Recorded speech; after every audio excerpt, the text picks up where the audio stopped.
So, ayan guys, ito na yung ating clams na naluto. Hindi ko inubos kasi marami. So, ito ang rice natin. So, lalagyan natin to para ilagay na doon sa table kasi kakain na yung mga amo ko. So, ayan. Magkuha muna tayo ng pang thumbnail.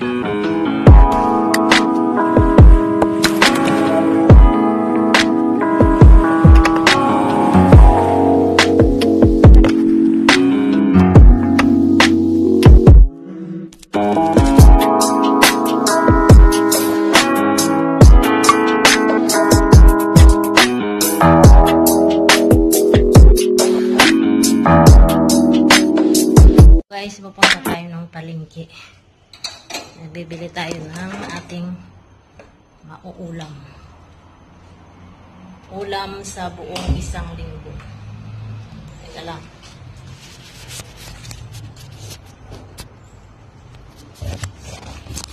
Diyan lang muna.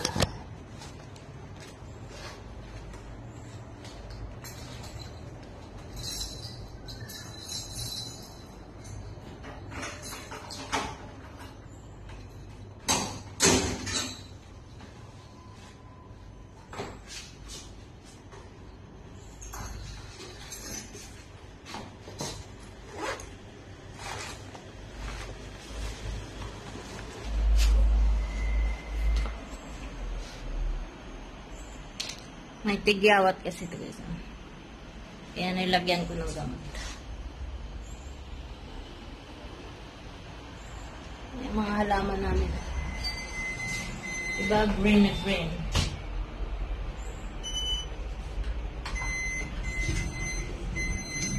Kahit dito sa loob ng lift maliwanag siya guys.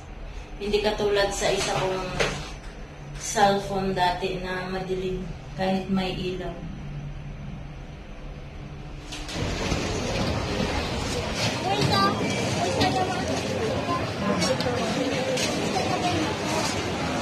Mumura lang ang paninda dito.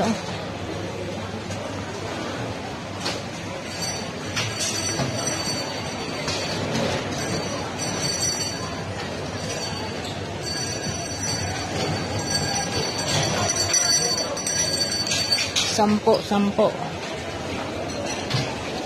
Mahal na kaya yan yung 10. 100 na yan. Ayan, 10 din. Bili tayo dito ng gulay at prutas. Parang nagugutom na ako guys. Anong pwedeng kainin? Oh, maraming pineapple ngayon. Oh, ay, pangit yan. Ang daming prutas dito. Tingnan nyo.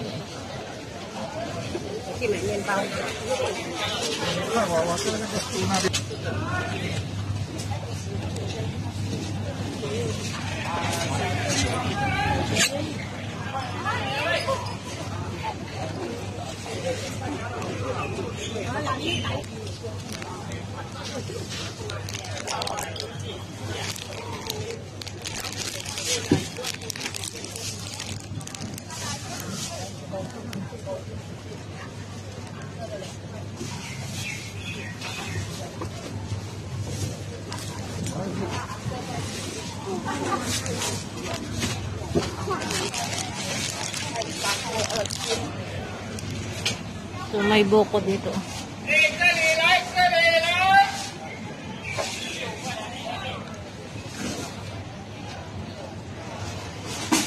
So dito naman tayo sa karne. Bibili tayo ng pork bone at saka yung belly pork. Ayan, maraming pila. Pipila tayo dito. Ayan. So, hindi na ako doon guys nag-video sa loob kasi maraming tao. Masikip at saka hindi naman maganda mag-video guys kasi ang makikita mo naman likod ng mga tao. Ang daming tao ngayon kasi Sabado. Pag Sabado at Linggo, maraming namimili dito. Ayan ang may motion, kaya lang lalaki. Ano kaya dito ang panty? Ayan, magandang steamer rin. Ito, ay itong hinahanap ko.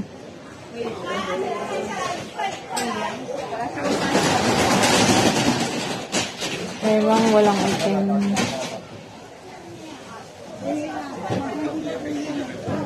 $3. $4. May mga short kaya dito. Malalaki naman. Itong maganda sana. Kaya lang.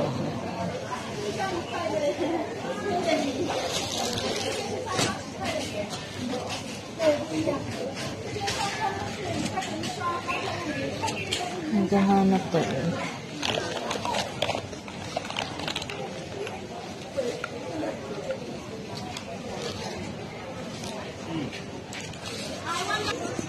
So, nakabili tayo ng bra guys. 30. Okay na yan kaysa pagtag for $4 ang isa.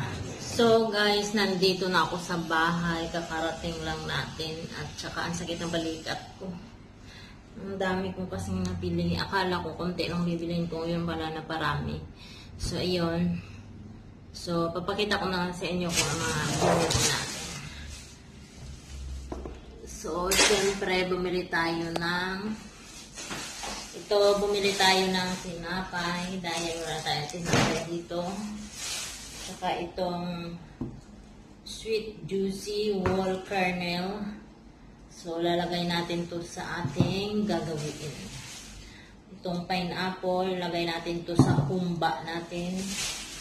At itong milk, lagay natin to sa ating lulutuin. So, abangan. Charot. So, may gagawin kasi ako para bukas sa ating New Year special. Charot. Hindi ako nakabili doon sa Value Dollar ng Nistel cream. So, ito na lang na Nistel cream ang binili ko, guys. So, ilagay ko muna to sa drawer.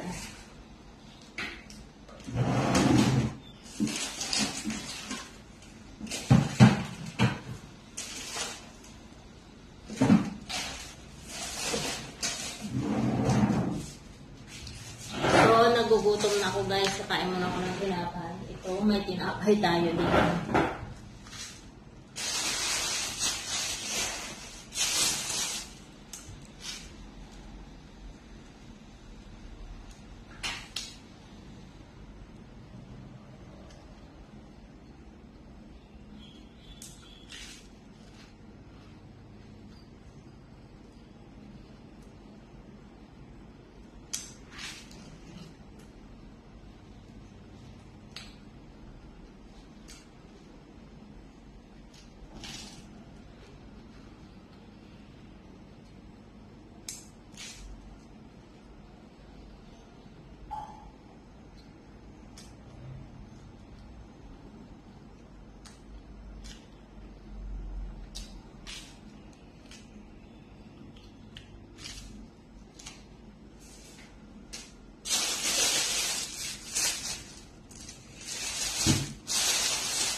So, balik tayo guys.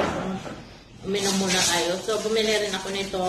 Ampalaya, bawang, at saka charan! May gulay na naman ako guys. Ito ay ang lupo. Lupo, tawag to sa amin guys. So, nalagyan natin yan ng munggo at langka.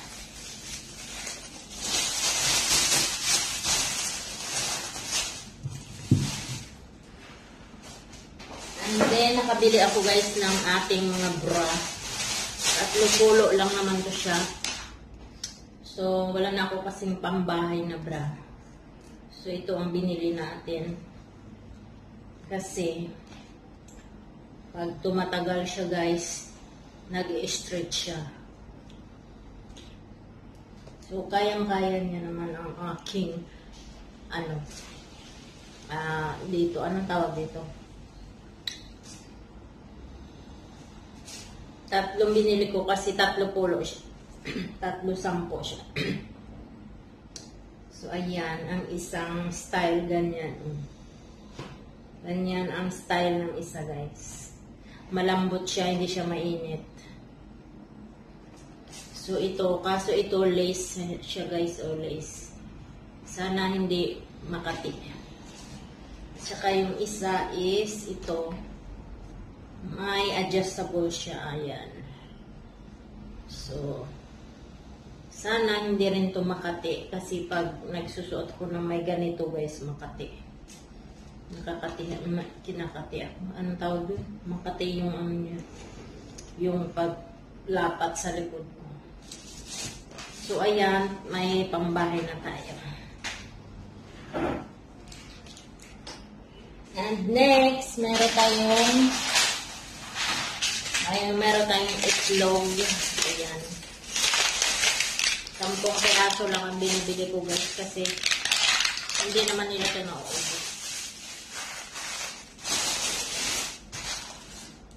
At saka, syempre, meron tayong clams. So, papakita ko sa inyo. So, ito, guys, yung ating na bili na clams. Ayan. Ito yung iulam. Itong iulam ko ngayon. Ipapaulam ko sa kanila ngayon. Ayan. Para, ano naman, maiba naman.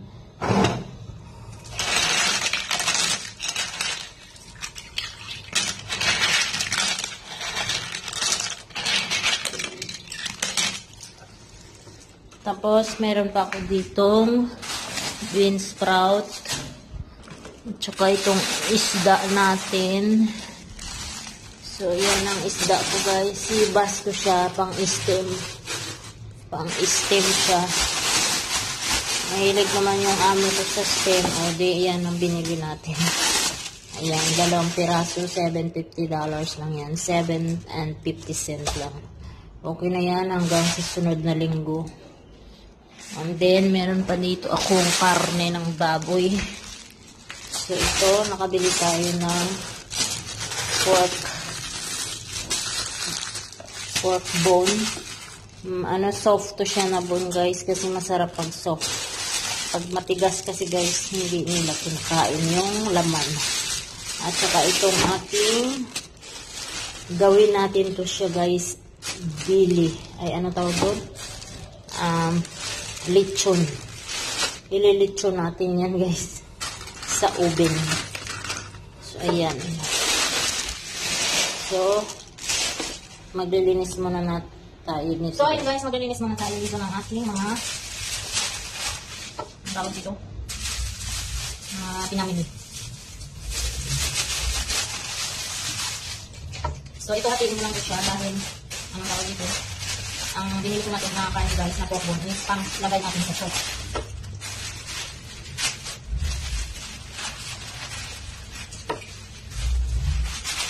Magsampay ko na ito kasi pwede natin yung gamit.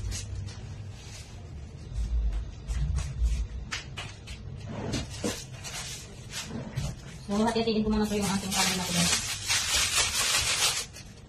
Bali, sa isang tukot, 3 lang muna. Kasi malalaki naman ang hiwa.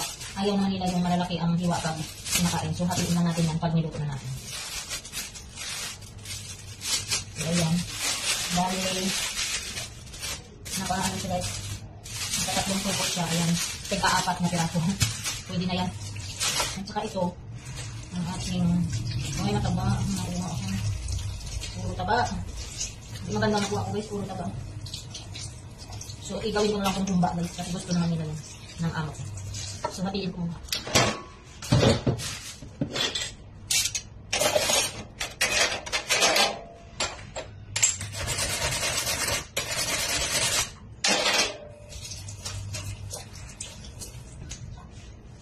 So, hatiin natin ng paganito.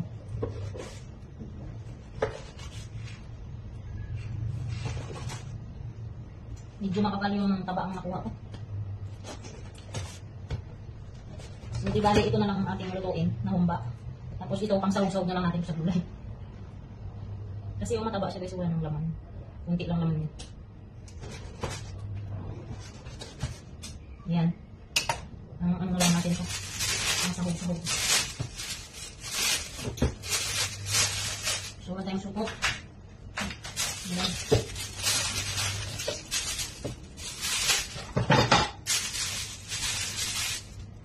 Bukas o mamaya hindi pa mga guys kasi hindi ako doon bumili sa kanila ang isang slice $6 ang sana ka doon kasi yung isang buo na $6. Kukunin ko muna ng lagayan ko doon sa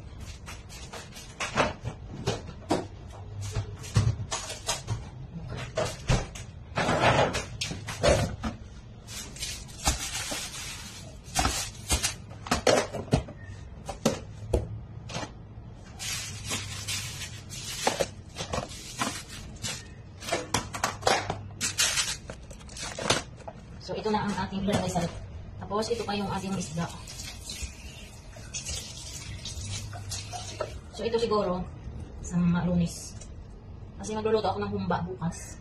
Diba 31 bukas para pang New Year namin. Tapos, ito sa New Year's Day. O, diba? Kasi pork bukas, then after Sunday, Monday, o, di ito na may isda na tayo. Isang buong isda ito gagawin nating steam na Cantonese style.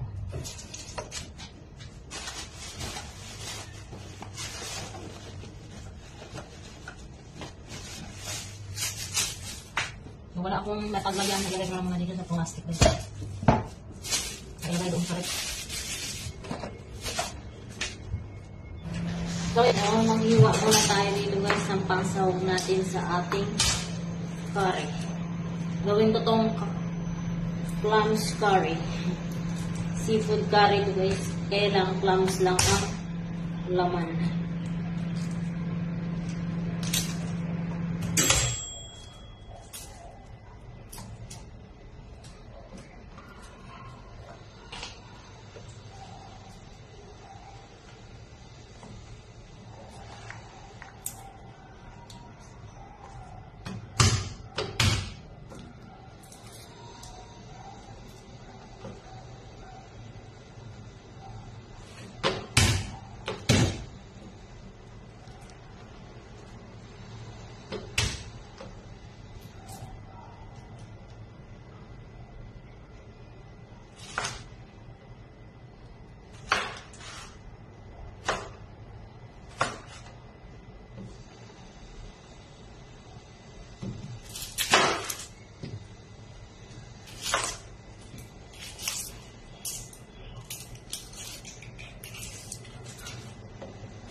So, magpainit tayo ng ating kawali.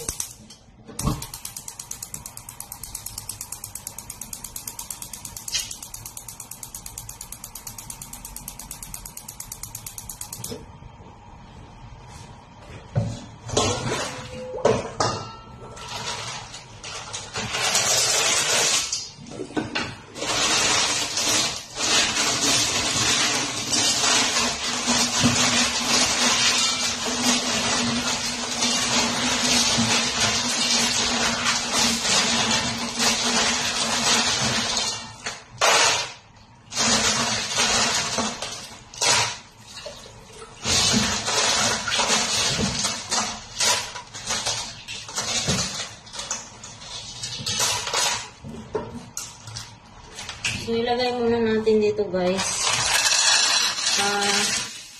Paanuhan muna natin. Pakuluan muna natin guys. Para lumabas yung patas niya. Baka mamaya may mga sira yan dyan. O may mga patay na clams. So, pag mas maganda pag ganito. Kasi makikita natin yung may sira or patay. Kasi nga bumubuka siya. So, ganyan lang muna. Ayan. Iano muna natin dyan sa apoy. Katulad nung nakaraan, diniretso ko na lang siyang niluto guys. So, yung sabaw niya is may mga buhangin. So, pangit at ang dumi. May mga putik. Kasi meron mga patay or yung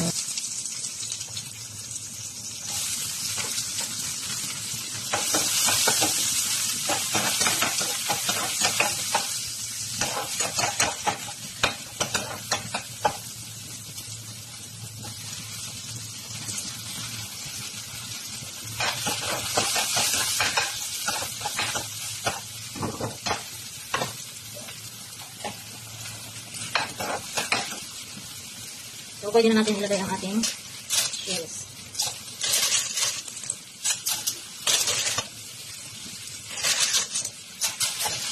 So, hindi siya bumuka guys. So, ibig sabihin yan is may putik yan sa loob.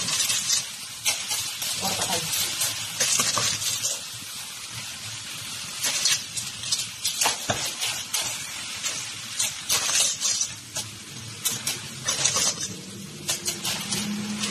Kunti lang naman guys ang hindi bumuka. So, ibig sabihin, kunti lang yung patay na nakapon.